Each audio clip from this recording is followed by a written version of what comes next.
Oi, pessoal. Hoje a gente vai cuidar de trabalhar a resolução 253 de 2007. Essa resolução, ela dispõe aí sobre o uso de medidores de transmitância luminosa. Já de início eu quero consignar com os colegas que toda vez que eu me referir a luxímetro, eu estou me referindo a medidor de transmitância luminosa.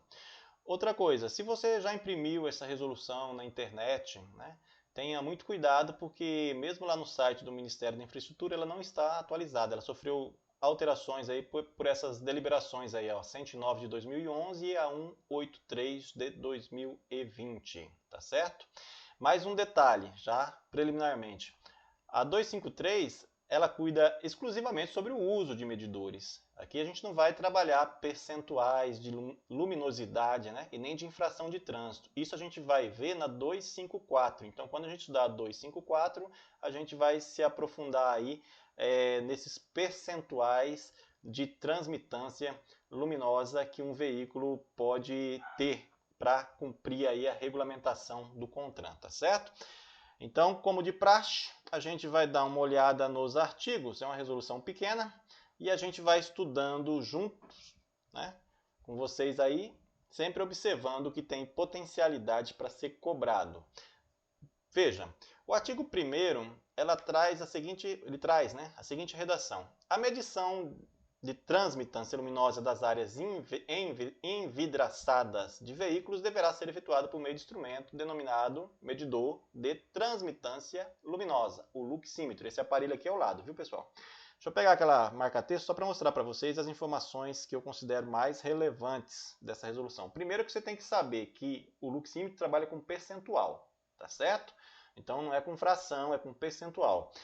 E a outra informação relevante dessa primeira tela é que esse aparelho ele tem que ser aprovado pelo Inmetro e homologado pelo Denatran.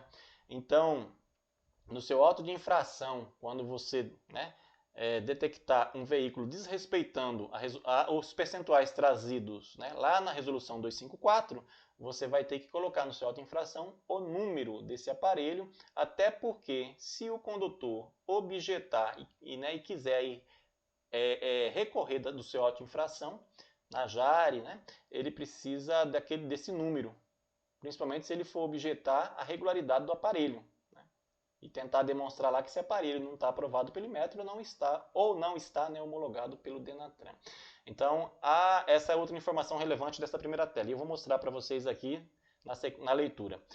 Parágrafo único do artigo 1º. O medidor de transmitância luminosa é o instrumento de medição destinado a medir em valores percentuais. Está aqui.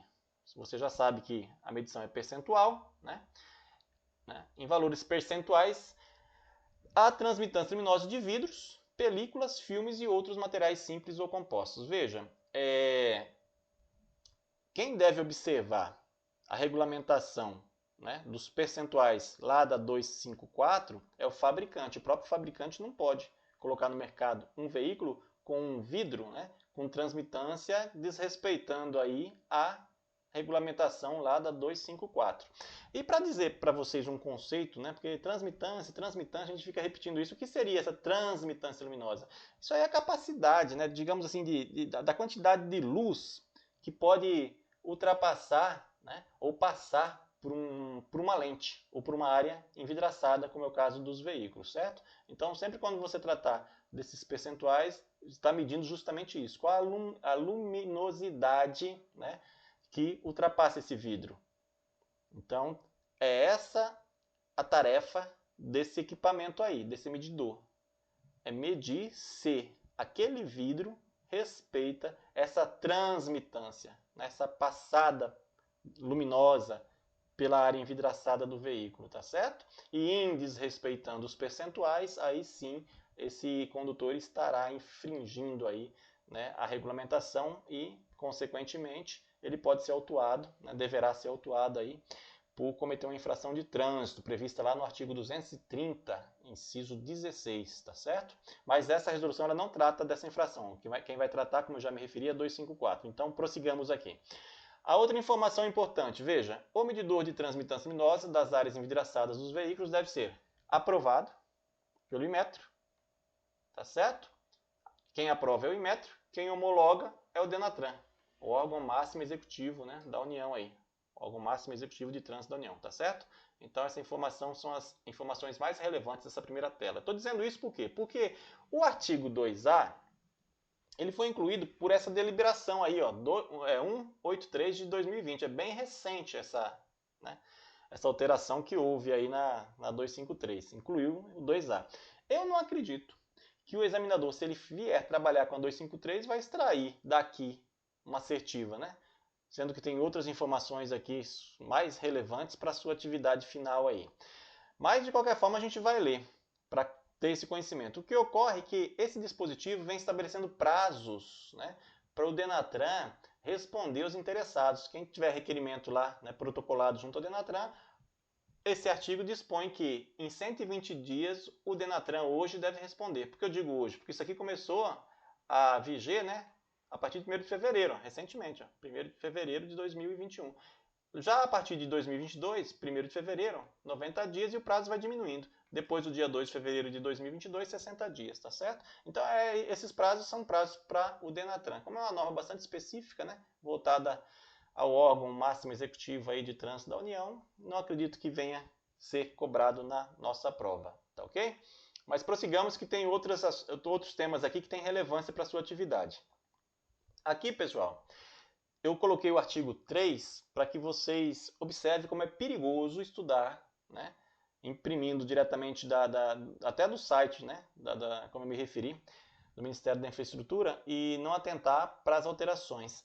Esse artigo 3 traz os percentis que foram revogados desde 2011. Só coloquei aqui para vocês verem o perigo que se corre quando não atenta às modificações aí, principalmente essa da 253, que foram modificações trazidas por duas deliberações, né? Geralmente uma resolução que revoga a outra, tal, aqui não, que foi deliberação mesmo. Então veja, o artigo 4º, ele foi já dado uma redação nova pela deliberação. Ela revoga o 3 e dá uma redação nova ao 4º. E esse artigo é super importante. E isso aqui, se eu fosse apostar em algum assunto, alguma questão extraída dessa resolução, eu acredito que viria do artigo 4º. Porque veja, ele vem falando sobre o auto de infração. O que você tem que colocar no seu auto de infração para que seu auto de infração seja válido, né? Se você utilizar o luxímetro para fiscalizar, tá certo? Porque se você não observar isso aqui, seu auto vai ser inconsistente. E a gente sabe que um auto de infração tem que ser consistente, né? Regular e consistente. Até porque quando você encaminha seu auto de infração, a autoridade de trânsito já vai fazer esse juízo de valor, já vai verificar a consistência e regularidade do seu auto. E se passar pela autoridade, né, sem ele verificar alguma inconsistência, o próprio condutor infrator pode recorrer, né, no AJAR, a priori, e derrubar seu auto de infração, ele mesmo apontando a irregularidade, tá ok? Então, o que você tem que conhecer do artigo 4º? Vamos ler aqui para a gente ir extraindo os conhecimentos principais. O auto de infração, além do disposto no artigo 280 do CTB, né, deverá conter expressos em valores percentuais, tu vai ter que colocar lá, né, em valores percentuais, a medição realizada pelo instrumento, que é justamente a medição que você vai encontrar aqui no visor, né? Veja que aqui, pessoal, o agente de autoridade de trânsito está fazendo a fiscalização de um vidro dianteiro de um veículo, né? Aqui do esquerdo, você na frente do veículo, lado do passageiro. Esse vidro aqui a gente sabe, né? Eu vou adiantar para vocês que é 70% a transmitância luminosa que ele deve respeitar, regulamentada pela 254. Para-brisa, né? Vamos já dizer os percentuais, que depois a gente, quando do estudo da 254, a gente, né, se aprofunda mais. Mas para você conhecer e a gente poder fechar aqui. O para-brisa incolor, essa transmitância luminosa, essa passagem, né, da luminosidade pelo vidro tem que ser de 75%, tá certo? O máximo aí é 75%, deve respeitar, né? O máximo não, o mínimo, né, de 100%, não pode estar abaixo de 75% essa luminosidade, tá certo? Se o para-brisa for colorido, a regulamentação é de 70%, os vidros dianteiros laterais do veículo obedecem à ordem também de 70%, e as demais áreas envidraçadas do veículo devem respeitar 28% de transmitância luminosa. Então aqui, O que eu quero consignar com vocês aqui para entender o artigo 4º? Você vai colocar medição realizada pelo instrumento, vai fazer constar no seu auto. Isso aqui você vai extrair do visor. Para você fazer essa fiscalia com esse instrumento, você vai limpar a área, né? Tem o receptor e o emissor aqui, ó. Você vai colocar um de cada lado do vidro e fixar com essas ventosas aqui, tá certo? Tem que ficar bem juntinho aqui. Caso não esteja, ele vai apontando setinhas aqui no visor, pedindo para que você ajuste, para fazer uma boa leitura. Bom, feito isso, você vai ter aqui, né, a transmitância ali no visor. Aí você vai colocar isso no seu auto de infração. O que mais você tem que colocar no auto de infração? O valor considerado para fins de aplicação de penalidade, que a gente vai ver que não é o mesmo valor. Porque suponhamos, pessoal, que essa leitura aqui dê 67%, né, de transmitância. Foi a leitura dada no luxímetro. Isso já te autoriza a fazer um auto de infração de trânsito contra o condutor? Né? Bom, se você não tivesse o conhecimento que a gente está vendo hoje, você poderia até incorrer nesse equívoco, né? Fazer um auto lá baseado só, mas não. Mas você tem que considerar esse percentual aqui, ó, de 7%, que é uma tolerância, como a gente verá. Então, se deu ali 67, 68, o que diz o 2 aqui? Ó? Qual é o valor considerado para fins de aplicação da penalidade? Tem que fazer constar, tá certo? Então, você vai ter que acrescentar aí a 7%. Poderia ter o auto de infração se ali desse, suponhamos, 60%, aí você colocaria, olha, para fins de aplicação de pena, da penalidade foi considerado, eu não vou fazer o cálculo aqui, mas só para a gente entender o que está sendo dito, 66%, ainda está abaixo dos 70%, por isso que eu estou autuando o condutor. No primeiro exemplo que eu dei, deu 66%, mais 3%, estaria dentro aí da tolerância, você não iria autuar. E o 3 diz o seguinte, ó, o limite regulamentado para a área envidraçada fiscalizada. Qual é o limite para essa área fiscalizada aqui? Vidro dianteiro, né? Lateral dianteiro do veículo, 70%. E aqui tem um parágrafo único que diz da tolerância, ó, para obtenção do valor considerado, deverá ser acrescido à medição. Você vai acrescentar o que foi medido, né? A medição realizada, o percentual relativo a 7%. Foi aquilo que eu disse. Você pega o que está no visor e acrescenta 7%. É isso que determina a resolução 253. Portanto, acredito eu que uma questão pode vir nesse sentido, caso o examinador trabalhe com a 253. Parágrafo 2 aqui do artigo 4º. Além das demais das disposições desse artigo, deverá ser informado no auto de infração, é outra determinação que se deve cumprir, a área envidraçada objeto da autuação.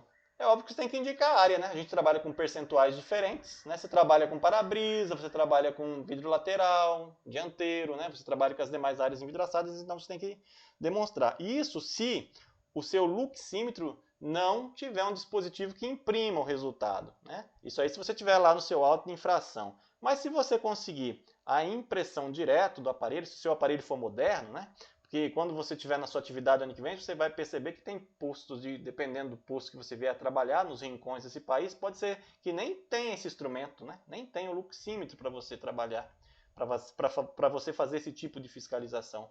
Mas caso haja, e caso você utilize na sua fiscalização, tem que cumprir as determinações dessa resolução. Lembre-se, você só pode agir de acordo com a lei.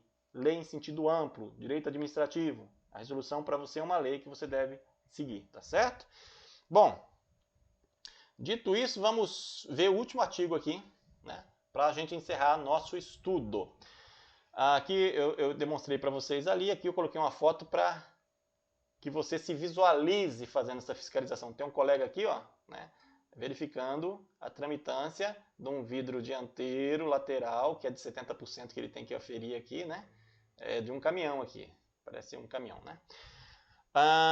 Artigo 5º. Quando o medidor de transmitância luminosa, o luxímetro, for dotado de dispositivo, veja que aqui, ó, aqui a gente tá aquele aparelho que eu me referi, ó, aqui tem um dispositivo impressor. Aí o que tem que acontecer se o seu luxímetro for moderno, né? O registro impresso aí deverá conter os seguintes dados. Veja, pessoal, data e hora. O próprio luxímetro, né, vai lhe dar data e hora. Placa do veículo, o luxímetro vai saber ou é você que tem que digitar? É você que tem que digitar, né? Para que ele imprima a placa do veículo, você vai ter que informar para ele. Transmitância medida pelo instrumento, ele mesmo faz. Área envidraçada fiscalizada, você que tem que informar. Identificação do instrumento, isso aí, né, você mesmo já deixa cadastrado, previamente ele vai ficar lá na memória do aparelho, ele sempre vai ter a referência da identificação do instrumento, que é justamente em caso de haver objeção do condutor, ele poder aí demonstrar que o aparelho não foi acreditado pelo Inmetro e muito menos homologado pelo Denatran. E a identificação do agente também você pode deixar previamente, né, na sua unidade de trabalho, os agentes ali podem já fazer constar a sua identificação na memória do luxímetro aí, tá certo? Então, o que você tem que colocar na hora da fiscalização, fazer inserir no aparelho, é a placa do veículo, né? E a área envidraçada fiscalizada, tá certo? Perfeito? Veja que é uma resolução, né, pequena, tranquila, mas a gente tem que saber. Tem que conhecer para poder fazer uma boa fiscalização. Agora, eu trouxe aqui um processo que foi numa apelação civil lá do TRF4, julgado em 2018, não é tão antiga, né? Deixei esse número aí para os colegas que tiverem curiosidade, né, e queiram esse certificado que eu vou passar para vocês agora, é importante que vocês saibam. E vou dizer por quê. Porque a prova de vocês é para a Polícia Rodoviária Federal, Banca CESP, pode vir, né? Nunca se sabe. Vai que o examinador faça uma pergunta lá que caso você não tenha o luxímetro em loco, isso impediria você de autuar um condutor com uma digamos com um sulfilme aí no para-brisa, né? Deixando o carro extremamente escuro, sem visibilidade alguma, né? Você poderia ou você não poderia fazer essa autuação porque você não tem o aparelho, o luxímetro em loco? Como é para a Polícia Rodoviária Federal, eu vou colocar até esse conhecimento para vocês aí, pessoal. Veja, o que ficou decidido no TRF4 lá. Houve uma situação com o policial rodoviário federal, autuou, né, um condutor no olhômetro, olhando só, não tinha o aparelho, porque o sulfilme, a película que ele utilizou, estava muito escura no para-brisa, certo? Ele reteve o veículo, que como medida é uma infração grave, depois vocês olham lá o 230, que eu já me referi em outra ocasião, né? Esse artigo é de extrema importância que você leia, né? Tem 24 incisos lá, parece que o último está revogado, né? Mas toda a infração, a maior parte das infrações cometidas na condução do veículo estão previstas lá, né? E essa, no caso, é grave. Então tem penalidade de multa, você tem que fazer autuação, multar, né? Aplicar a multa. E, como medida administrativa, tem a retenção do veículo para regularização. Ora, nesse caso dá para regularizar no local, não dá? É só pedir para o condutor retirar a película para prosseguir viagem, só isso, né? E nesse caso que eu estou narrando para vocês, que está no bojo desse processo aí, o condutor recorreu, perdeu administrativamente, judicializou, né, e chegou até grau de recurso e perdeu no judiciário. O judiciário consignou lá unanimemente, por unanimidade, que o agente, né, da autoridade de trânsito tem fé pública.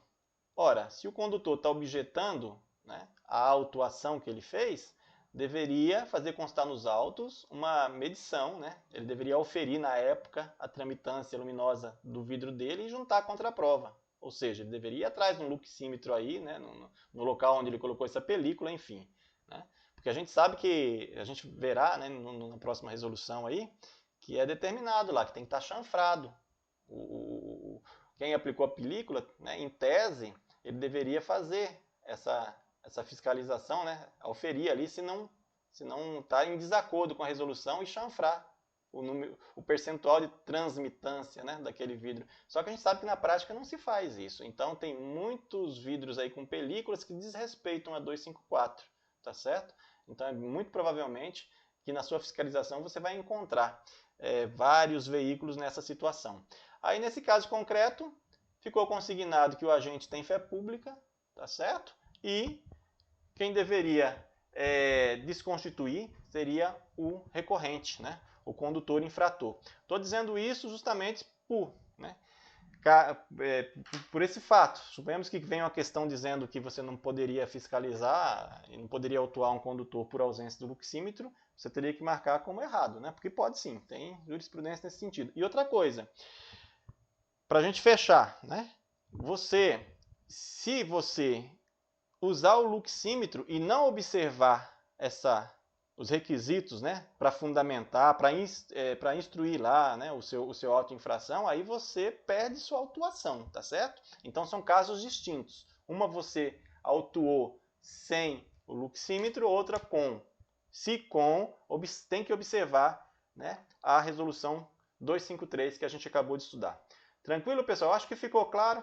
Caso reste alguma dúvida, você reveja o vídeo, tá certo? E também não deixe, como eu sempre digo, de fazer a sua leitura solitária aí na sua casa, tá bom? Para sedimentar conhecimento é através da repetição. E a gente se vê então no próximo vídeo aí que a gente vai trabalhar a resolução 254. A gente tá na sequência, viu? Forte abraço e até lá.